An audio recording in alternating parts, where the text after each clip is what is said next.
அன்பு மாணவ செல்வங்கள் அனைவருக்கும் வணக்கம். தொடர்ச்சியாக 2ஆம் நிலை காவலர் தேர்வுக்காக உங்களை முழு முயற்சியோடு தயார்படுத்திட்டு இருப்பீங்க. நம்ம ரிவிஷன் வகுப்புகள் பார்த்துட்டு இருக்கிறோம், சரிங்களா? இதுக்கு முன்னாடி கற்காலம் பார்த்தோம், சிந்து சமவெளி நாகரிகம் பார்த்தோம், வேதகாலம் பார்த்தோம், சங்ககாலம் பார்த்தோம், மகத அரசுகள் பார்த்தோம். அதில் மௌரிய அரசுக்கு அப்புறம் ஒரு மாபெரும் பேரரசு இருக்குது, அது குப்தர்கள் வரைக்கும். இந்த குப்தர்களுக்கும் மௌரியர்களுக்கும் இடையில இருக்கிற குட்டி குட்டி அரசுகளை பற்றி பார்த்தோம், சரிங்களா? சரி, ஓகே. இன்றைக்கி நம்ம பார்க்க போகிறது குப்தர்கள். இதை பற்றி உங்களுக்கு 6th புக்கில் இருக்குதுப்பா. இது ரொம்ப சின்ன டாபிக் தான், ஒரு 10 நிமிஷத்தில் அந்த டாபிக் நம்ம ஃபுல்லாக முடிக்க போகிறோம், சரிங்களா? ரிவிஷன் பண்ண போகிறோம். ஆனால் இதிலிருந்து கட்டாயமாக ஒரு கேள்வி வருது, சரிங்களா? அப்போ எஸ்ஐலையுமே ஒரு கேள்வி கேட்டிருந்தாங்க, ரொம்ப மேலோட்டமாக தான் இருந்துச்சு. அப்போ இந்த எக்ஸாம் பாயிண்ட் ஆஃப் வியூவில் ஒரு குட்டி கதை மாதிரி நம்ம இதை ஃபுல்லாக ரிவிஷன் பண்ணிடலாம், சரிங்களா? குப்தர்கள் அப்படின்னு சொல்லும் பொழுது மௌரியர்களுக்கு அப்புறம் ஒரு மாபெரும் பேரரசை இவங்களுடைய வம்சம் தான் நிறுவுது, சரிங்களா? அப்போ இந்த குப்த வம்சத்தை நிறுவியவர் யார் அப்படின்னா ஸ்ரீகுப்தர் அப்படின்றவர் தான் நிறுவுறார். இவருக்கு அப்புறம் இவருடைய பையன் கடோர்கஜன் வரான். இவங்க 2 பேரும் பெரிய அளவில் பேரரசராக இல்லை, ஒரு அரசர்களாக இருக்கிறாங்க, அவ்வளோதான். ஆனால் முதலாம் சந்திரகுப்தர் அப்படின்றவர் தான் இந்த குப்த அரசை வந்து ஒரு பேரரசாக மாற்றுகிறார், திருமண உறவின் மூலமாக, சரிங்களா? பெருசாக போர்லாம் எடுக்கல.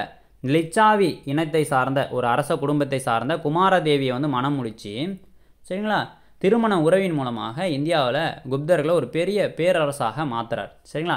அப்போ இவருடைய சாதனையை பற்றி சொல்லக்கூடியது தான் மெக்கரோனி இரும்பு தூண் கல்வெட்டு அப்படின்றது. இதுதான் கொஸ்டின், சரிங்களா? முதலாம் சந்திரகுப்தரை பற்றி கேட்கணும்னா இதான் கொஸ்டின். அதே மாதிரி குப்தர்களில் மகாராஜா அதிராஜா என்று அழைக்கப்பட்ட அரசர் யார்? முதலாம் சந்திரகுப்தர்.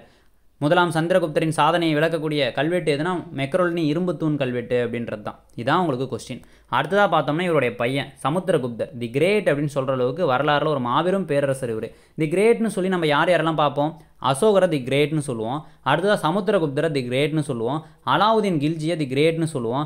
அடுத்ததாக வந்து அக்பரை தி கிரேட்னு சொல்லுவோம். வரலாறுல இந்த அரசர்களை மட்டும்தான் தி கிரேட்னு சொல்கிறோம். ஏன்னா இவங்களுடைய ஆட்சி காலத்தில் தான் ஒட்டுமொத்த இந்தியாவும் இவங்களுடைய ஆளுகையின் கீழ் இருக்குது, சரிங்களா? அதனால தான் தி கிரேட் அப்படின்னு சொல்கிறோம். அப்போ சமுத்திரகுப்தர்னு சொல்லும்போது படையெடுப்பு தான், போர் தான், சரிங்களா? ஒன்லி வீச்சு தான், பேச்சே கிடையாது அப்படின்ற மாதிரி ஒரு மாபெரும் அரசராக இருக்கிறாரு. தச்சிதானந்த படையெடுப்பு அப்படின்றது இவருடைய முக்கியமான படையெடுப்பு. இதன் மூலமாக நம்மளுடைய காஞ்சிபுரத்தில் பல்லவ மன்னனான விஷ்ணுகோபாலன் வரைக்குமே வெற்றி பெற்றுட்டு போயிடுவார். அதே மாதிரி இலங்கையை சார்ந்த மேகலவர்மன் அப்படின்றவன் இவங்களுக்கு கீழே அடிப்பணிஞ்சு கப்பம் கட்டிகிட்டு இருப்பான். இவங்கெல்லாம் இவருடைய சமகாலத்தவராக இருந்திருப்பாங்க, சரிங்களா?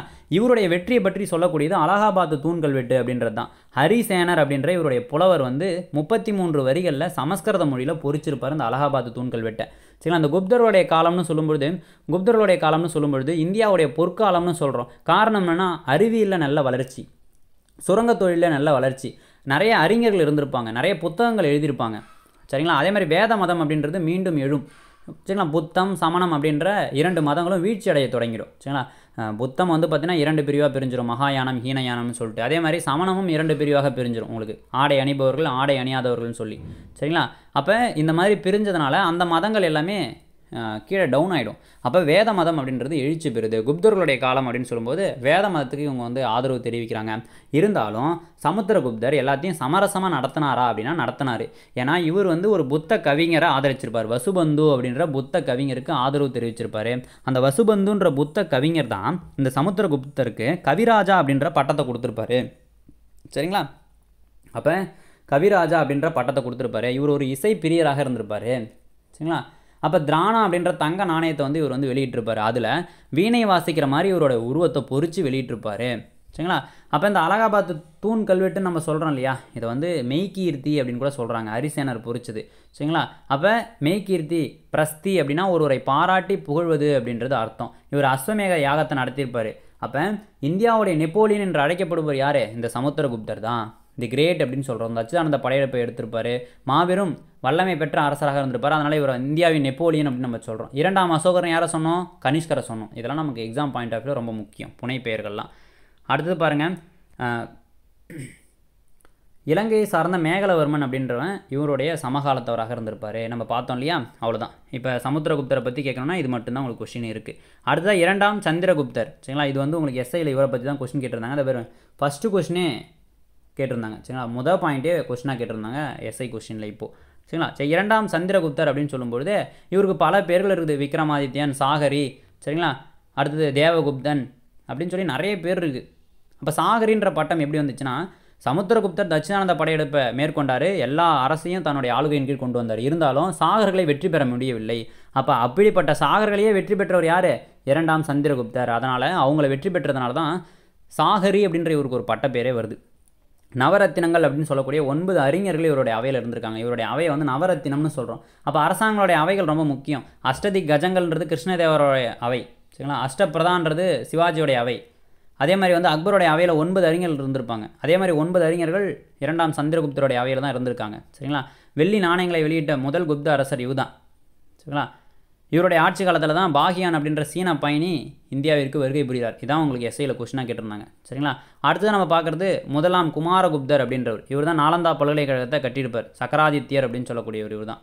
மகாவிகாரா அப்படின்றக்கூடிய நாலந்தா பல்கலைக்கழகத்தை பீகாரில் கட்டியிருப்பார். அடுத்தது பார்த்தீங்கன்னா ஹீனர்களை விரட்டியவர் யாருன்னா ஸ்கந்தகுப்தர். அப்போ குப்த அரசுகளில் கடைசி அரசர் யாருன்னா விஷ்ணுகுப்தர். இதோட குப்த வம்சம் அப்படின்றது முடிவுக்கு வந்துடுது. சரி, அந்த நாலந்தா பல்கலைக்கழகத்தை இடித்தவர் யாருன்னா பக்தியார் கில்ஜி அப்படின்றது தான். டெல்லி சுல்தானியம் பிற்காலங்களில் வந்து உங்களுக்கு ஏற்படுத்தப்படும். முகமது கோரி அப்படின்றவர் இந்தியாவில் முஸ்லீம் ஆட்சியை ஏற்படுத்துவார். குத்புதீன் ஐபக் அப்படின்றவர் டெல்லி சுல்தானியத்தை ஏற்படுத்துவார். அவருக்கு உதவி செய்யறதுக்காக வந்தவர் தான் அந்த பக்தியார் கில்ஜி அப்படின்றவர், சரிங்களா. இவர் தான் வந்து பார்த்தீங்கன்னா நாலந்தா பல்கலைக்கழகம், விக்ரமசீலா பல்கலைக்கழகத்தெல்லாம் இடித்து தரமட்டமாக்கியிருப்பார், சரிங்களா. அடுத்தது குப்தர்களுடைய அலுவலக மொழிகள் அப்படின்னு சொல்லும்போது சமஸ்கிருதம்ன்றது தான் இவருடைய அலுவலக மொழிகளாக இருக்குது. கட்டுமான கோயில்களை முதல்ல கட்ட ஆரம்பித்தவங்க குப்தர்கள் தான், சரிங்களா. இவங்களுடைய காலத்தில் இருந்த முக்கியமான ஆசிரியர்கள் மற்றும் அவங்களுடைய நூல்கள் பொறுத்துக்களை கேட்கலாம், கொஸ்டினாக டைரெக்டாக கேட்கலாம். இதை நல்லா படிச்சிங்க. அஷ்டத்யாயினி அப்படின்றது பாணினி எழுதுனது. மகாபாஷ்யம் அப்படின்றத பதஞ்சலி எழுதியிருப்பார்.